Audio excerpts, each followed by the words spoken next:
ആദ്യഘട്ടം മുതൽ മുഖ്യമന്ത്രി ശ്രീ പിണറായി വിജയനും CPM സംസ്ഥാന സെക്രട്ടറി MV ഗോവിന്ദനും കണ്ണൂരിലെ പാർട്ടി ഘടകവും കൊലയാളികൾക്കൊപ്പം തന്നെയായിരുന്നു.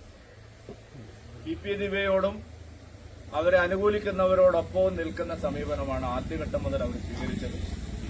പക്ഷേ സാമൂഹ്യ മനസാക്ഷിയെ നടത്തിയ ഈ ദാരുണ സംഭവം അതിൽ ഞങ്ങൾ കുടുംബത്തോടൊപ്പം ഉണ്ടാകും എന്നൊരു പ്രതീതി സൃഷ്ടിക്കാനാണ് ഇത്രയും ദിവസം അവർ പരിശ്രമിച്ചത്.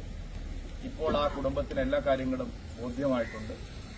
അതുകൊണ്ടാണ് അവര് അവസാനത്തെ ഒരു ആശ്രയം എന്നുള്ള നിലയിൽ ബഹുമാനപ്പെട്ട ഹൈക്കോടതിയെ സമീപിക്കുന്നത്.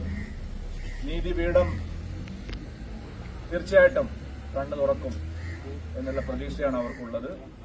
ഈ കേസിന്റെ സത്യാവസ്ഥ പുറത്തുവരാൻ CBI അന്വേഷണം വേണമെന്നാണ് അവർ ആഗ്രഹിക്കുന്നത്. അതിനുവേണ്ടിയുള്ള നിയമ നടപടിക്കാണ് അവർ പോയിരിക്കുന്നത്.